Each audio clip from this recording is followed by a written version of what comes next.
Ramadan's still going on at the moment. You're still fasting. How has that affected your training? Have you been doing stuff? You've been ticking over? Yeah, I've still been doing a little bit of training and stuff in between Ramadan. I go to the mosque after I open my fast. I have like 5 hours in between fast open and fast close again. So I do a quick session. You know, it doesn't have to be too hard or too long. I want to make sure I don't do it too hard because I don't want to pull a muscle.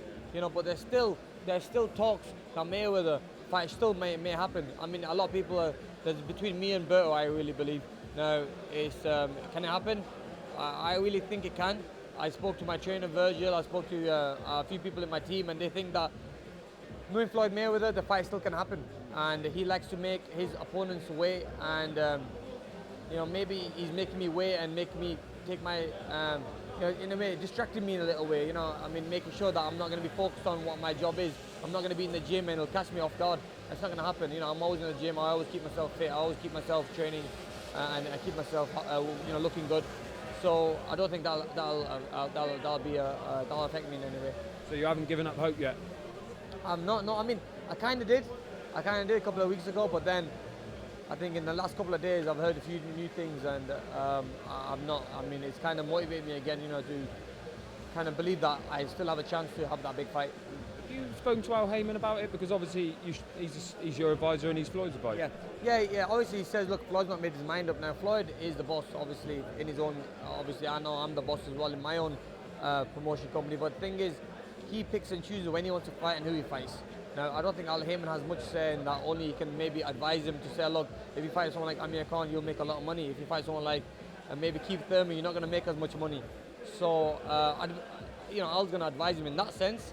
And I'm sure he's going to be pushing for me to fight him because obviously he's been talked about for such a long time. So, we're just going to wait and see what happens. Did you see Kareem Mayfield's comments this week about you and about your sparring session? Oh, me and Kareem sparred only probably 2-3 times, and Virgil Hunter was there as a team. And look, I like Kareem. I think he's a nice guy, and he's always been very supportive and very helpful when I've needed him in training camps. But what he said never happened. Obviously he's going to say things just to make him look good. Obviously Floyd mentioned his name. Maybe he could be a possible opponent for him. So, look, it could happen, but to be honest with you, whatever he said is not true. I mean, look where I am and look where Kareem is. I mean, Kareem's a good fighter. I like him as a person, but, he's not. I mean, Mayweather said he needs an easy fight, and maybe that's why he put his name in there. I can never see that fight selling, or maybe Mayweather even taking that fight. Maybe it was just a name that Mayweather threw out there.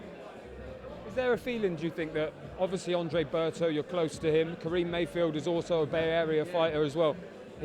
Floyd's named two people that are very close to you in that sense. Right. Do you feel that might be something to try and get under your skin? I think so, yeah, I think so. I mean, I was thinking, you've just put that to me. I mean, I was thinking of that before as well, because obviously he's going to mention guys who train with me or who are always around me. So he's going to mention, those guys and try to get under my skin. But, to be honest with you, I know the game that Floyd Mayweather plays. Floyd's playing games. I mean, this is a fight. I mean, we are professional boxers. Why not just be a man and just say who you're going to fight and get it done? Instead of playing these little games.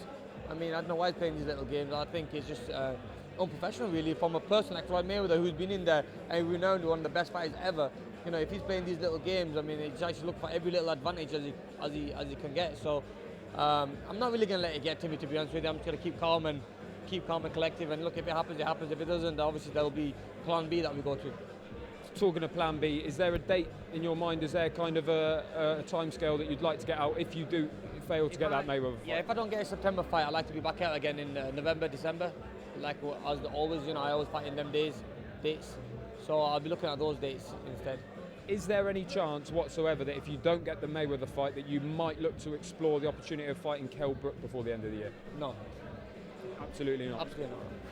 Okay, great. Any opponents in mind for that one? Because it would have to be a big one, I'm sure. Yeah, definitely. It'll have to be a big one. So I'll let Al Heyman, to be honest with you. Al Heyman's going to give me a call this week, hopefully, and let me know who that's going to be. But I think he'll probably be back in the States again, maybe because I'm the number one WBC now. Mayweather, for example, is saying that he's going to retire after this fight, his 49 fight. Now, if he does retire, then his titles go up to grabs, and I'm the number one mandatory for that.